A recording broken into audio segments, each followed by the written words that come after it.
Hey, what's up everyone? So in this video, I'm going to do the unboxing and setup of this Tapo C100 security camera that I've got here.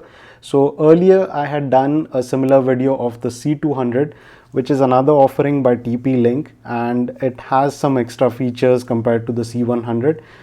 So if you're not on a tight budget, then you can check that out too. The link is given up here.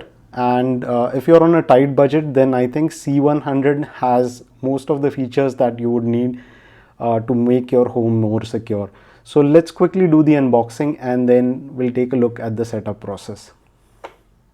Alright, so now before we get to the unboxing part, let's quickly take a look at the feature list.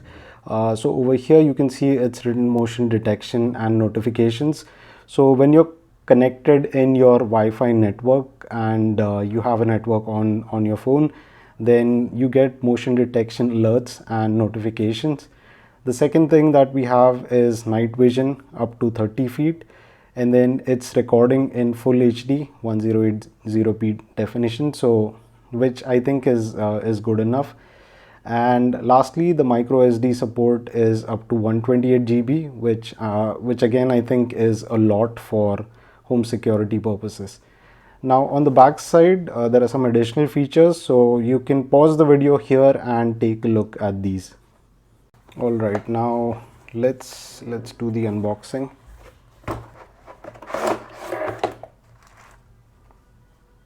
Okay, so the first thing that we have is the quick start guide, and you can refer to this to install and set up the app for your camera. So this has all the information that you need. Then the next thing, I think this is some license notice.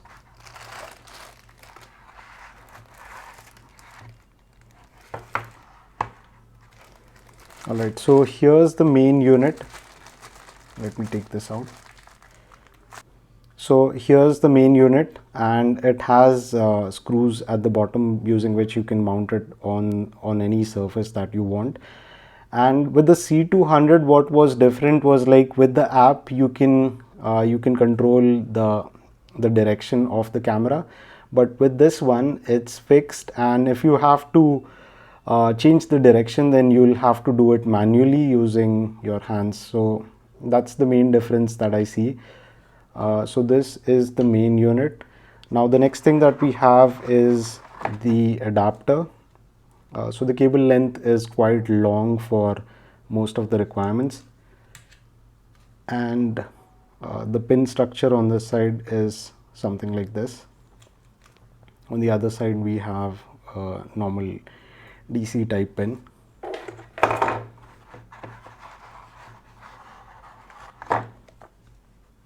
And then this is the sticker that you can use for mounting the camera or drilling the holes for the camera. So basically you stick this on the surface where you want to place the camera and then drill holes at these markings so that you have precise holes where you want to mount it. And the last item that we have here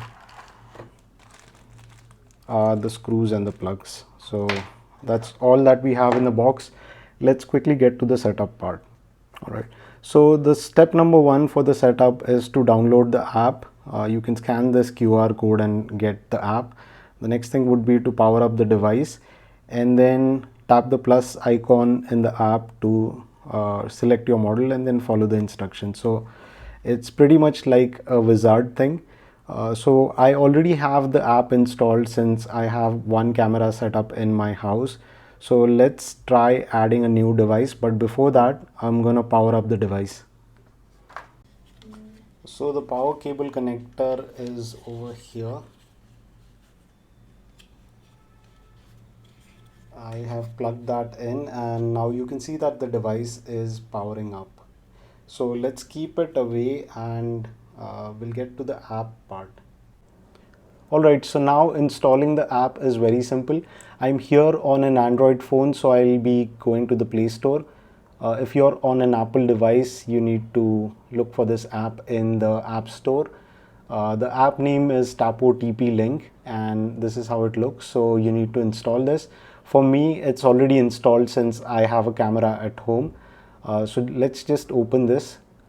For you, the initial screen would be the sign up process, and then you'll be taken to this home page.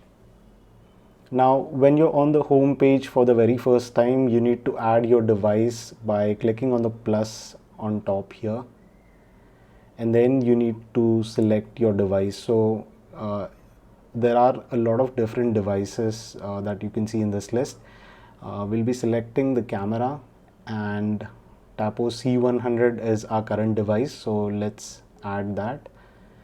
Now it is asking for some checks, so you need to power up your device and check the LED status. So yeah, these are the instructions that you need to follow. So I have already done that. Let's click on next. Now it's asking me to enable location access and location permission, so I'm just going to enable this. Alright, so now it's connecting to the device and it wants to use a temporary Wi-Fi network to connect to the camera. So I'm going to connect this, and it says that the connection is successful. It's looking for the device, and now it's looking for the Wi-Fi network in my house. So this is my home network. So after the selection is done, you need to select your home network and enter the password. So I'll just pause the video here and enter the password.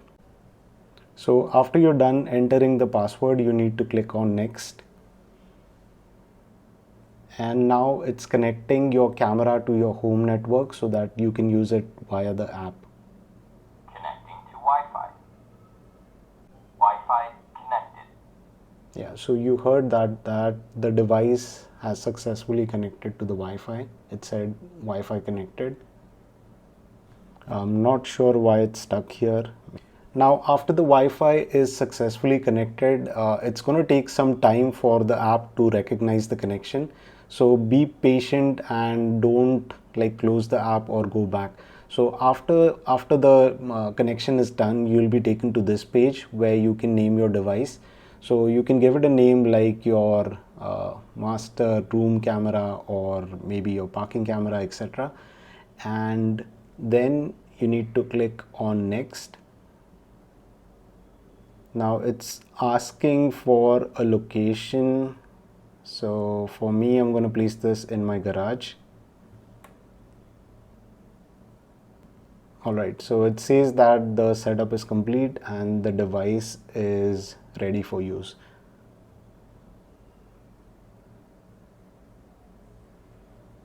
Now it's asking for some cloud services, but I'm not going to opt for that. Let's skip this.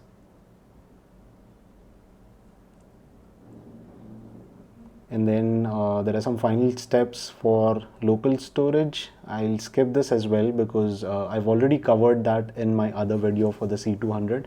So let's skip this.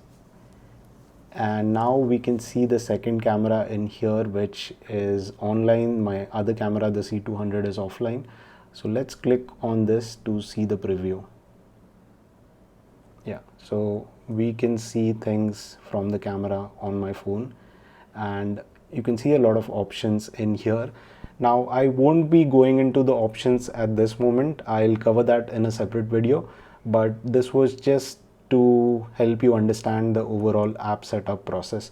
I'll just take it to a different room where you can see how wide it covers, like the area of its coverage, and you can also see the quality that you get from this camera. So I've moved to a different room, and here you can see the area that it's covering. Now I'm pretty close to the couch that's seen in the video over here, but I think it's giving a nice wide angle coverage, which is essential for any security camera. So on that part, it's 10 on 10.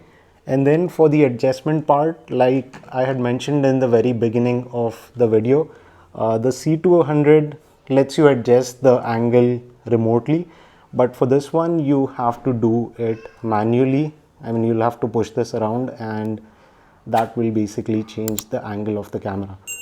So that's it for this one, guys. If you have any questions about this product, you can add those in the comment section below and I'll answer them as soon as possible.